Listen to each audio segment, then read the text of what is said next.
Graphic artist Edward Linley Sambourne, born in 1844, lived at 18 Stafford Terrace with his wife Marion and children Roy and Maud. Although he worked for the satirical magazine Punch for most of his life, illustrating the popular children's book The Water Babies, A Fairy Tale for a Land Baby by Charles Kingley, occupied many of his hours spent drawing. Both his children, and probably Marion too, modelled for the elaborate works for the publication, which are a testament to Linley's humorous character as well as the methodical and meticulous approach to his artistry.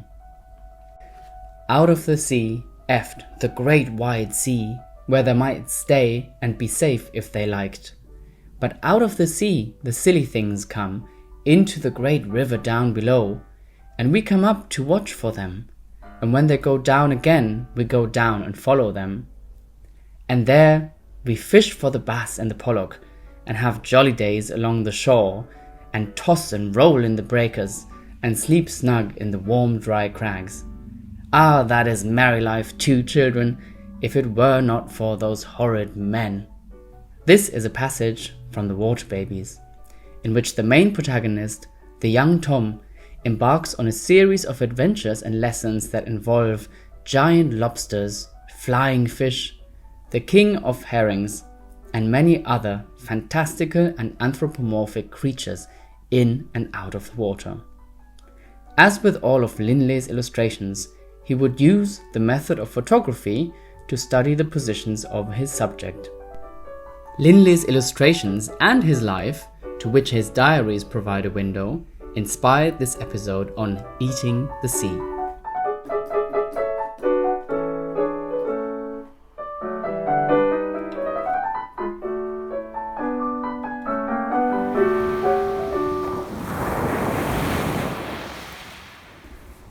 In Victorian times, it was custom to go to the seaside. Bournemouth was the place to be, and the Sambournes frequently travelled to Ramsgate and Margate.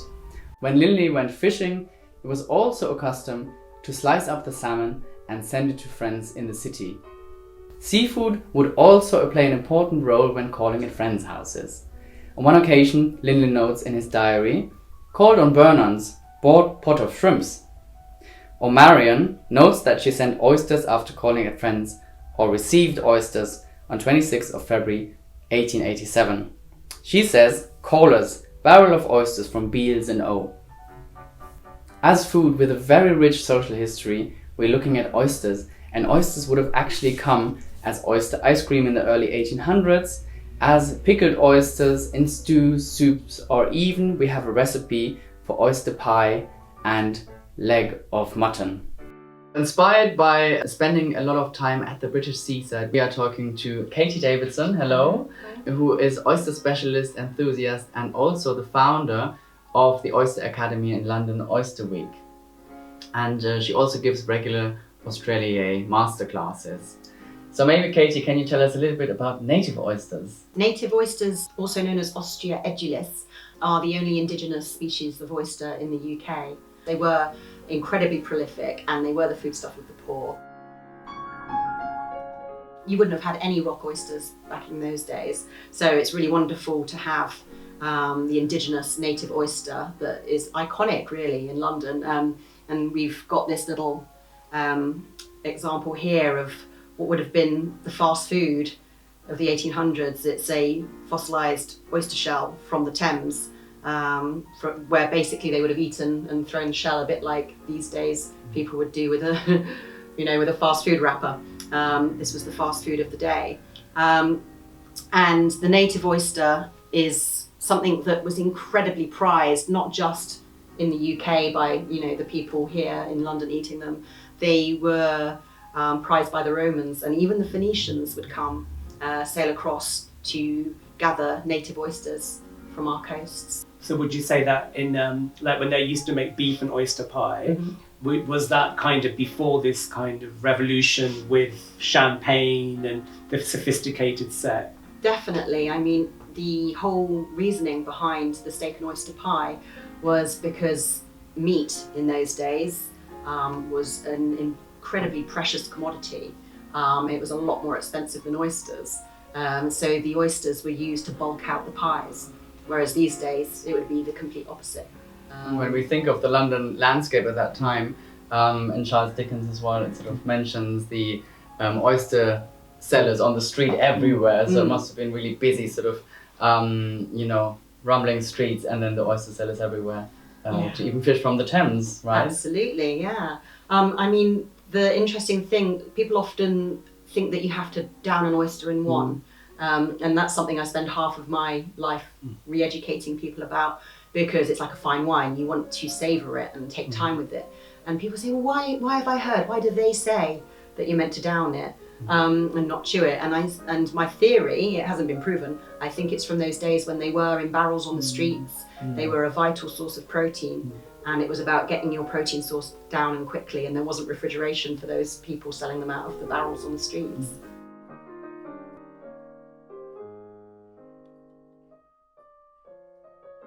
We also have champagne, surprise, a very typical pairing, obviously, oysters and champagne. And Edward Linley Sambourne mentions champagne more often in his diaries than any other drink, actually, alongside whiskey. And so we've got Lalique champagne here today with Lalique glasses as well. And these glasses, nowadays we have champagne in flutes quite a lot, but these are lovely coupes.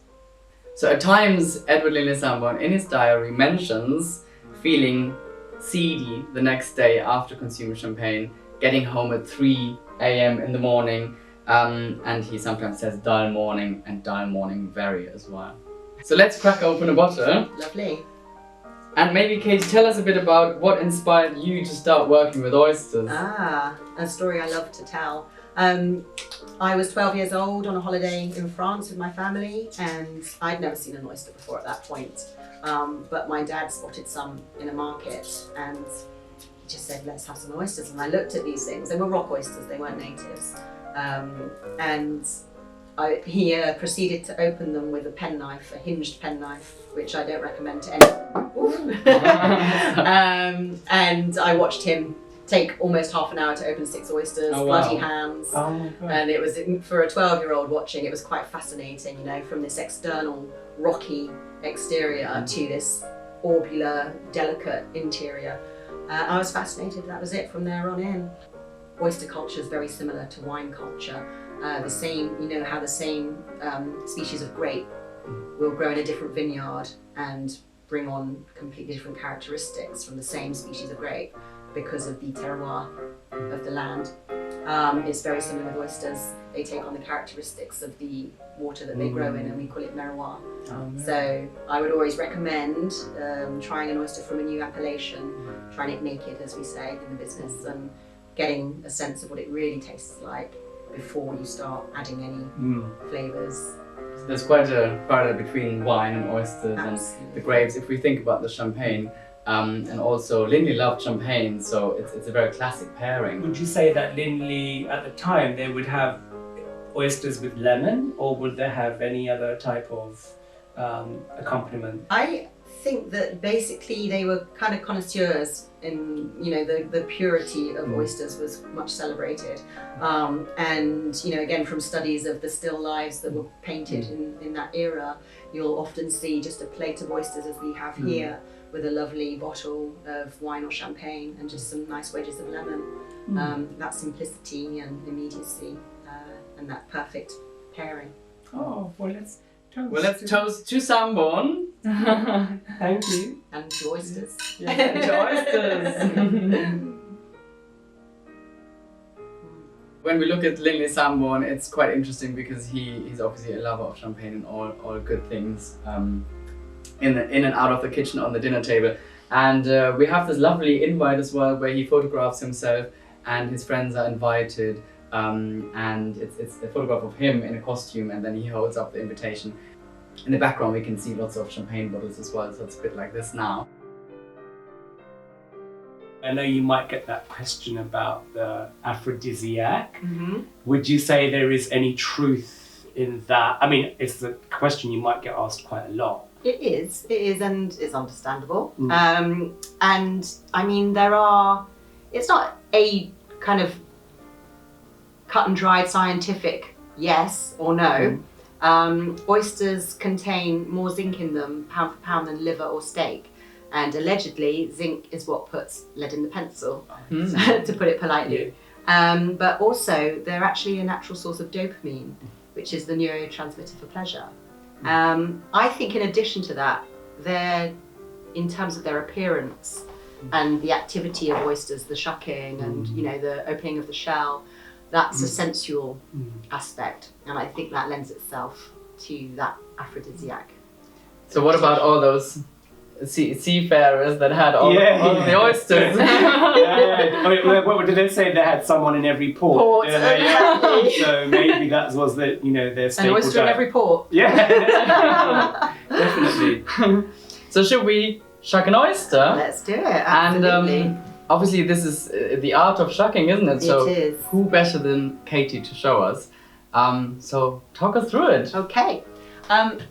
So essentially, essentially you want to make sure you've got the right equipment. I tend to use a cloth because a lot of people think that the knife is the thing to be wary of, but quite often this shell here is the sort of sharp edge that gets you. So a nice little cloth here to hold that with. You want to look at the shape of the oyster. All oysters have essentially the cup and the lid. It's a bivalve mollusk, and your cup is where the oyster meat sits, and you want to separate, you're opening the oyster and you want to separate it, cut the adductor muscle and release the oyster. I'm going to go in at what we call the hinge, which is right here. In France, they go in at the side here quite frequently, but I just prefer the sort of entry into the hinge. So the cloth will hold that sharp outer shell, always firm, definite movements with shucking. So I also did this little thing I call a cigar snap. You see the hinge has this bit of shell. I put the knife in here and I just go like this. And it helps kind of clear your entry to the hinge. You can see more easily. And then it's just this, you sort of feel your way and you're like, okay, yep, get the angle right. You don't want to push too hard because you don't want to go in and stab the oyster. So once you've got purchase like this, you then do a little swift pop and you've opened it essentially then. And then you want to get your thumb into the open area. So you've gained some entry, so you want to hold on to it with your thumb. Always sort of frequently wipe your knife to keep it clean because you're going to go back into the oyster. In, and then use the broad side of the knife to open it a little further, because what you're going to do is gain access to the adductor muscle here. And I always say, don't cut the adductor muscle, shave the shell, because you want it as clean as possible. You want to release the shell with as little meat left on it as possible. So we're going to shave the shell and release the adductor. And again, you want to keep it level, because you have oyster liquor and you want to keep as much of that in the oyster as possible as well. Which is delicious. So you see here, We've released it without any meat left on the shell. Well, there's a tiny bit. Clean. And then we have this beautiful oyster. And a native oyster has this very definite look about it compared to rock. It reminds you of an ear in some ways. It's got this beautiful fanned area here of the mantle and gills. You can actually smell sort of like, it smells a bit immediately of the sea, and you get that feeling for it right here at the seaside. And again, that's the part of eating oysters that often gets overlooked with this speedy rushing habit of downing the oysters. Comparing it to wine again, you would actually have the nose of the wine before you took a sip. And I do the same with oysters because you've already noticed that immediately from just opening the oyster. So then the adductor muscle goes through from both sides, the bivalve mollusk, as I say. You want to clear any shell fragments, and then you're going to shave the shell again on the underside, gently and firmly, just releasing that oyster from the shell. And there you go. See, you can see it's loose. And with a native oyster, you just serve it like that. That's done. So Daen, are you going to have this first oyster? Yes, I'd love to. Excellent. So Thank remember, you very much. Take your time, sip the liquor, and enjoy. So it's always lovely to take this in. Unfortunately, we can't share that with you, the smell and the taste, but probably you can have some oysters soon. Yes. So it's very rich, the liquor, isn't it? Mm. People say Lovely. seawater, but it's not. It's Mhm. it's taken on characteristics of the Yes, oyster, definitely. Absolutely. So I think the juice, you know, the liquor is very quite thick in a way, Mm. and I love it's almost like a syrup. Yeah, it has a I think. viscosity. Mm-hmm. Mm. Yes, I like it very much. Wonderful. And also, I think talking about oysters, you know, eating oysters, and back to Linley Sambourne as well. He loved eating. Full stop. I think. So I think we've all been there. You know, we've all gone somewhere for a lovely dinner and had a bit too much and felt a bit full after. Yeah. So back to sort of the theme of, you know, thinking about a long dinner and a full one. Mm-hmm. Do you think there is such a thing as an oyster overdose, Katie? You potentially are asking the wrong person. Tell us about oyster ice cream. Wow. It's, for me, it's like, I don't know, it's one of the most fascinating kind of expressions of an oyster, because most people think it's like a new thing, but it's been around for centuries. If you imagine the flavour profile of salted caramel, that's what you have to do. Just have that little think about it, perspective-wise. It makes a lot of sense.